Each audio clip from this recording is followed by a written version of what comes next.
Before apps and side hustles, people grew wealth with envelopes, jars, and patience, habits that built empires from spare change. By 1955, families saved 8% of every paycheck, even with tiny wages. Then the credit card arrived, and discipline disappeared overnight. How did we trade certainty for chaos? And could bringing those 50 forgotten money habits back save us now? Let's find out. 50. Use it up, wear it out, make it do, became the national savings anthem. People reused everything: buttons, jars, fabric scraps. Families cut waste because every penny counted. During World War II, recycling and repairs saved enough material for tanks and planes. That habit didn't vanish after peace. It became household law. You didn't throw money away. You fixed it, stretched it, or shared it. 49th. War bond drives united savings with national purpose. Between 1941 and 1945, Americans bought $185 billion in bonds. Workers bought stamps on payday. Kids collected tin for the war effort. A $25 bond cost $18.75. 5 years later, it matured in value and pride. It was saving with meaning, proof that thrift could build a nation's strength. 48. Mortgage prepayment turned small sacrifices into years of freedom. A single extra payment each year cut a 30-year mortgage to about 25. Families mailed early checks labeled principal only. In the 1950s, when a home cost $10,000, this simple move saved hundreds in interest. Paying ahead wasn't financial genius. It was common sense passed around dinner tables. 47. Passbook savings accounts taught people to see their money grow in ink and patience. Banks stamped every deposit in small blue books. Each line showed progress. By 1955, average accounts earned around 3%. That steady growth kept families grounded. No digital illusions, just slow, visible progress. People didn't check balances daily. They checked habits weekly.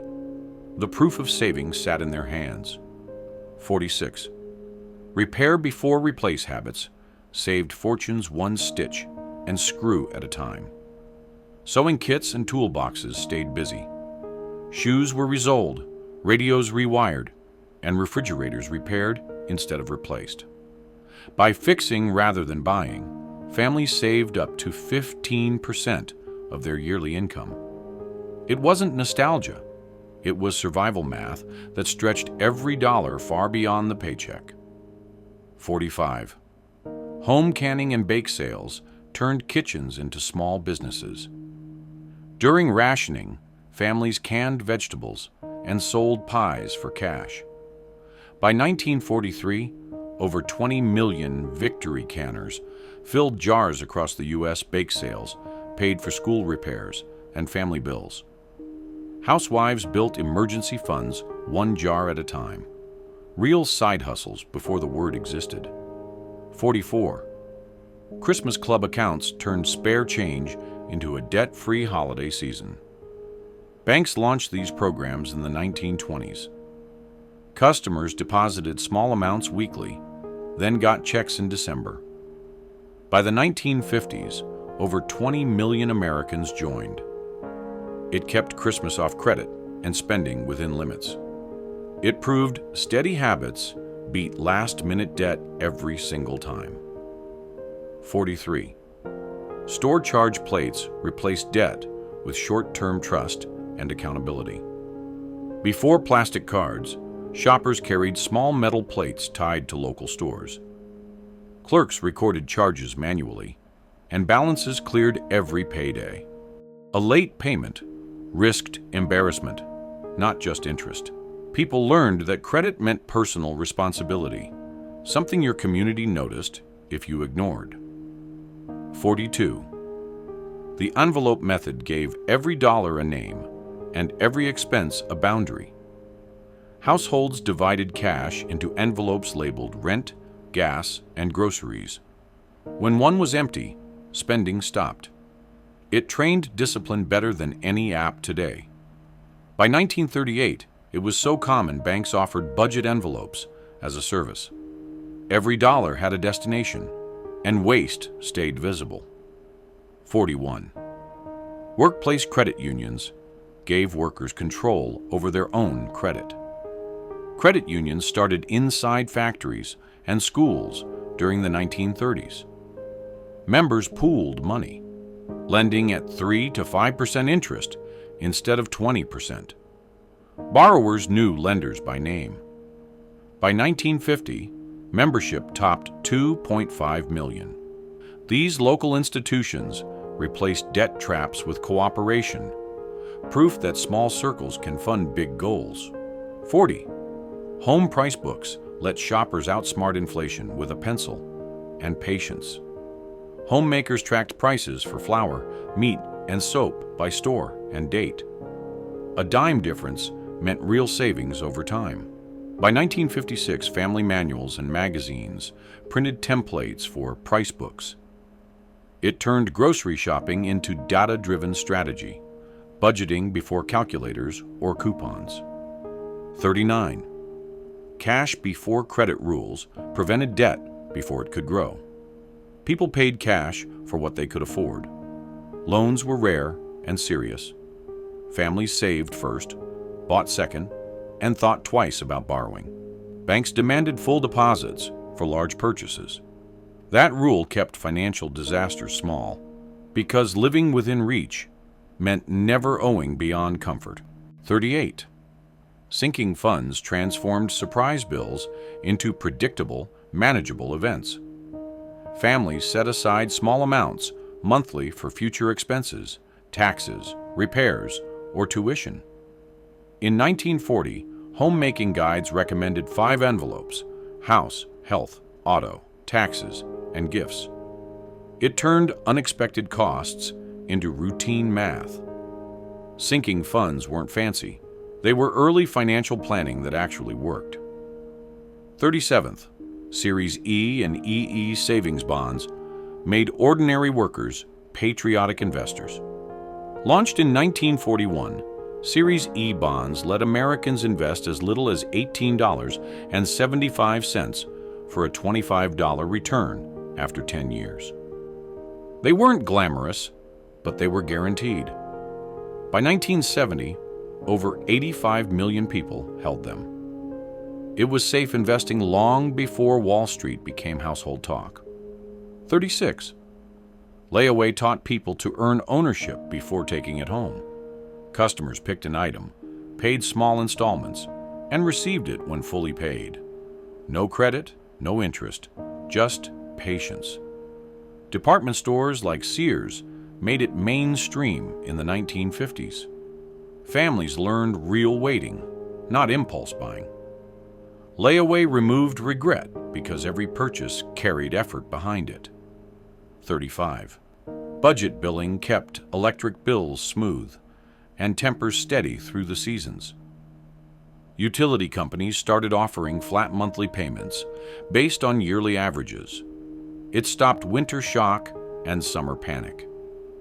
Families preferred steady math over surprise spikes. By 1960, most utilities had budget options, proof that financial predictability calms more homes than pay raises ever could. 34. Buying durable goods over trendy ones built wealth through time, not fashion. People saved for products that lasted: solid furniture, quality tools, real shoes. A 1953 Sears catalog sold steel frame washers guaranteed for a decade. Families treated durability as investment, not luxury. Spending once, smartly, meant saving thousands across a lifetime. Style changed, but function always paid dividends. 33. Bulk buying clubs turned neighbors into partners in savings. Groups pooled money to buy flour, soap, and canned goods by the case. In the 1930s, cooperative buying cut costs by 10 to 20%. Some neighborhoods formed permanent food circles. The habit made economics social again, spending together to save together, long before warehouse clubs copied the idea.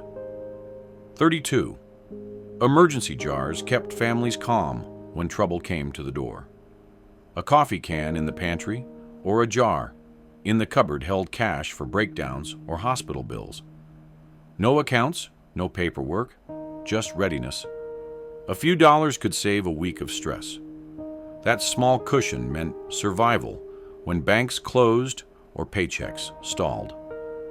31. Payroll deduction savings quietly built wealth before temptation could touch it. Workers authorized automatic savings from each paycheck, often into credit unions or bonds. By the 1950s, factories promoted it as save before you see it. It worked because discipline happened automatically. People retired with thousands without ever missing what they never handled. 30. Reuse markets turned yesterday's goods into tomorrow's bargains. After the war, secondhand stores exploded in popularity. Tools, furniture, and clothing were traded locally for cash or barter. In 1955, Goodwill processed over 150 million pounds of used goods. Buying used wasn't a stigma. It was smart. It kept money local and stretched incomes that rarely rose. 29. Depression-era penny books showed that even copper could compound. Kids saved 1-cent stamps into small booklets from banks or bond drives. Every filled page became a lesson in patience and compound growth. By 1934, schools used penny books to teach saving. It showed value through practice. Wealth didn't come from luck, but steady, repeatable action. 28. Pay the Man Friday made debt a handshake, not a screen. Workers were paid weekly, in cash, on Fridays. Bills were settled face-to-face that evening. Landlords, grocers, and barbers got paid immediately. The system forced accountability and cash flow discipline. There was no hiding behind due dates. People knew exactly where their money went every week. 27. DIY home manuals made self-reliance a household subject. By the 1950s, every home had a repair guide. Electrical fixes, roof patching, appliance care. Publishers like Popular Mechanics sold millions. Homeowners learned instead of calling professionals. Knowing how to repair a water heater or rewire a lamp saved hundreds yearly. Knowledge was money, and it stayed inside the house. 26. Planned balanced budgeting forced every cent to justify its purpose. Households tracked expected versus actual spending on paper charts. If groceries rose, entertainment dropped. In the 1960s, banks distributed printed budgeting templates with passbooks. It made waste visible. Every expense had to earn its place, teaching restraint without technology or guesswork, just arithmetic and attention. 25. Garage sales recycled clutter into cash before minimalism had a name. Families sold unused furniture, toys, and clothes on lawns each summer. A weekend could clear space and earn $50 to $200. Classified ads listed hundreds of sales per city. It wasn't about trends. It was about circulation, turning idle possessions into useful money. 24. Home sewing and darning extended wardrobes and dignity together. Clothes lasted years because repairs were normal. Every home had a Singer machine or needle kit. The average woman in 1950 spent 10 hours a week mending. Patches, hems, and reworked fabrics kept expenses low. It taught pride in maintenance, not replacement. 23rd. Hand-me-downs kept pride alive through practicality. Older siblings' clothes moved down the line. Families saved hundreds yearly, especially with post-war baby booms. Children learned gratitude, not fashion trends. Hand-me-downs kept budgets balanced and waist low, especially when clothing prices jumped 25% between 1945 and 1950. 22. Church rummage sales kept community and economy intertwined. Parish halls doubled as markets. Neighbors sold clothing, tools, and baked goods for small sums. Proceeds supported charity drives or local needs. These events built both savings and social trust. Money stayed within the community instead of chain stores. 21st. Kitchen table audits made money a family conversation instead of a secret. Once a month, families reviewed income, bills, and savings together. Parents taught children how to count money and plan expenses. This transparency built financial literacy naturally. When everyone understood the numbers, fewer arguments happened, and every member felt responsible. 20. Weekly household closeouts turned payday into an honest reckoning. Every Friday, families tallied receipts, listed leftovers, and planned next week's needs. This routine created clarity before spending started again. It exposed leaks before they became losses. Weekly check-ins replaced stress with awareness. Short cycles that made budgets resilient. 19. Handwritten ledgers turned spending into a visible mirror of choice. Books recorded each transaction, no matter how small. Many households could trace decades of habits through them. In the 1940s, banks offered free ledgers with new accounts. Writing expenses by hand slowed decisions, forcing thought before purchase. The habit trained awareness better than any financial app today. 18. Paper routes taught kids the link between work and worth. Delivering newspapers was the first business for millions. Kids collected payments, door to door, managed routes, and handled complaints. By 1960, over 2 million teens ran routes nationwide. It taught punctuality, math, and responsibility, early financial education wrapped in real labor. 17. Freelance fixing turned knowledge into neighborhood currency. Electricians, tailors, and mechanics offered small repairs after hours. A good reputation spread faster than ads. People swapped skills instead of money, roofing help for plumbing fixes. These side gigs were insurance against layoffs, long before side hustle became slang. 16. Trade skill swaps let labor flow where money was short. Neighbors traded skills. A carpenter repaired cabinets in exchange for fresh produce or babysitting. During the Depression, barter networks kept thousands afloat. Time had value, and people used it like currency. Barter balanced shortages and built long-term trust better than paper loans. 15. Local lenders built relationships instead of algorithms. Community banks and neighborhood lenders judged people by reputation. Loan officers knew families personally. Approval came from trust, not formulas. Default rates stayed low because borrowers faced the people they owed. This local accountability built fairness into finance, something lost when computers replaced conversation. 14. Honest interest rates rewarded responsibility over risk. Credit unions and local banks offered fair, transparent rates. A 1950s car loan averaged 5%, and savings earned 3%. There were no teaser rates or penalty fees.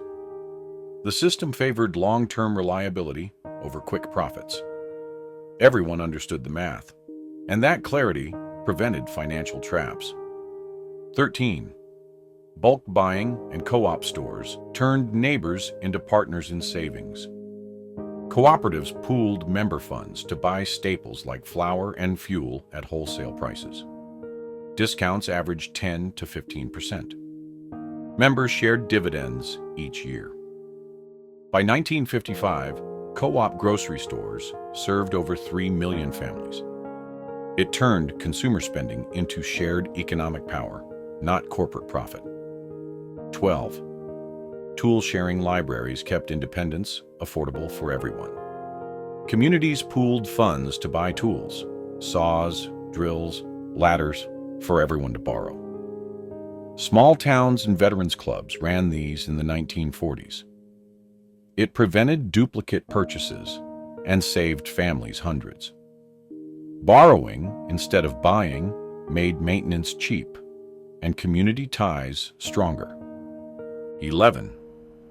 The first 10% rule made saving an act of faith and foresight. Families set aside 10% of every paycheck before spending anything.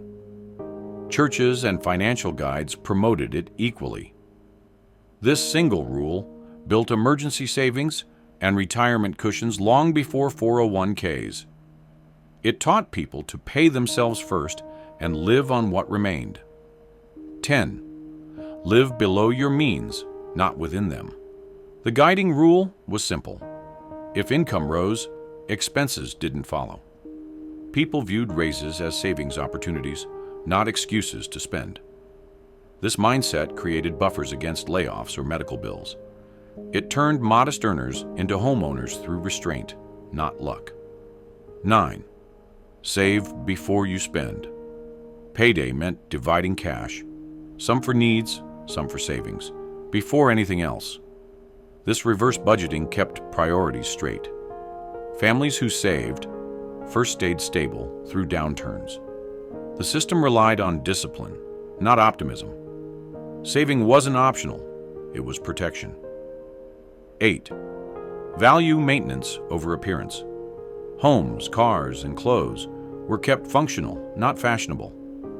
Annual tune-ups and repairs extended lifespan by years. People measured worth by durability, not decoration. Maintenance schedules were a badge of care, not cheapness. That habit prevented costly replacements and preserved pride. 7. Avoid fads and follow fundamentals. Financial trends came and went, but basic habits stayed. Spend less, save regularly, avoid debt. Magazines in the 1950s warned against impulse gadgets and luxury loans. The smartest households ignored hype and trusted arithmetic. Stability came from boring consistency, not excitement. 6. Layaway stood as patience in a world learning to crave speed. Shoppers paid in small weekly installments and took items home only after full payment. There were no late fees or hidden interest. Stores like Sears and J.C. Penney built customer loyalty through trust. Layaway replaced credit cards as a slow, fair path to ownership. 5. Cash on hand days kept spending real by limiting it to what the hand could hold. Families used cash for daily expenses, separating money into envelopes. When it ran out, spending stopped. Physical money created friction. Each bill meant a choice. This simple boundary prevented overdrafts and impulse buys, lessons digital banking erased. 4. Budget calendars kept bills visible and time accountable. People marked due dates and paydays on wall calendars. It gave a clear view of cash flow weeks ahead. Missing payments became rare because reminders were visual and public. Families stayed organized without spreadsheets, using calendars as both planner and discipline tool. Third, post office savings programs proved thrift could be as steady as the mail. The U.S. Postal Savings System, launched in 1911, guaranteed small deposits at 2% interest. It served millions who distrusted private banks after crashes. Deposits peaked at over $3 billion during World War II. The post office became a trusted entry point to financial security. Second, hand-me-down culture kept pride alive through practicality. Clothing rotated between siblings, cousins, and neighbors. It saved money when fabric prices spiked during the 1940s. Children grew up understanding reuse as responsibility. Sharing wardrobes built community networks stronger than brand loyalty. 1. Union thrift circles reminded workers that community is the safest investment. Labor unions formed savings pools and emergency funds for members. Dues funded low-interest loans and strike support. When layoffs hit, workers helped one another stay afloat. These grassroots systems proved that shared security beats individual credit when times get hard. History hides the blueprints for freedom in the habits we've forgotten. Click the next video on your screen before it disappears. It reveals the lost money rituals that could still rebuild your future today.